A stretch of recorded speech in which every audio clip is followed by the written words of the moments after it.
वैष्णवी हगमणेची हत्या की आत्महत्या? महिला मुक्ती मोर्चाच्या महिला आक्रमक. गेल्या काही दिवसाआधी पुणे पिंपरीमध्ये वैष्णवी हगवणे या विवाहित महिलेचं आत्महत्या प्रकरण घडलं. या घटनेनं संपूर्ण महाराष्ट्रात महिलांमध्ये संतापाची लाट उसळली. वैष्णवीनं सासरच्या त्रासाला कंटाळून आत्महत्या केल्याची चर्चा आहे. महाराष्ट्र राज्य महिला आयोगाचे अध्यक्ष रुपालीताई चाकणकर यांनी जर या प्रकरणाकडे लक्ष दिलं असतं तर वैष्णवी हगवणे आत्महत्या करण्याची वेळ आली नसती, असे महिला मुक्ती मोर्चाच्या महिलांचंही म्हणणं आहे.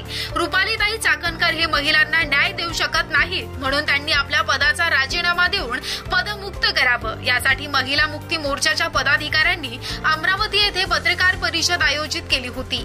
वैष्णवी हगवणे या महिलेला तिच्या कुटुंबियांनी आत्महत्येस प्रवृत्त केलं. आपल्या चिमुकल्या बाळाला सोडून वैष्णवी हगवणे आज आपल्यातून निघून गेली. याची खंत महिला मुक्ती मोर्चाच्या प्रदेशाध्यक्ष संगीताताई वाघ यांनी पत्रकार परिषदमध्ये पत्रकारांशी बोलताना सांगितले.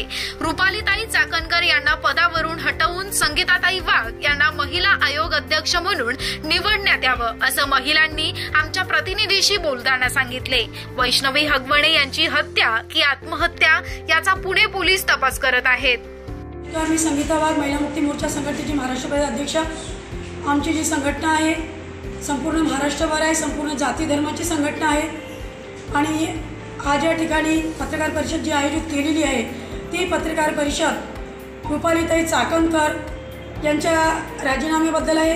आणि दुसरा विषय असा आहे की संपूर्ण महाराष्ट्रामधून अशी मागणी होत आहे की महिला मुक्ती मोर्चा संघटनेची एक पदाधिकारी महिला आयोगाला देण्यात यावी. बस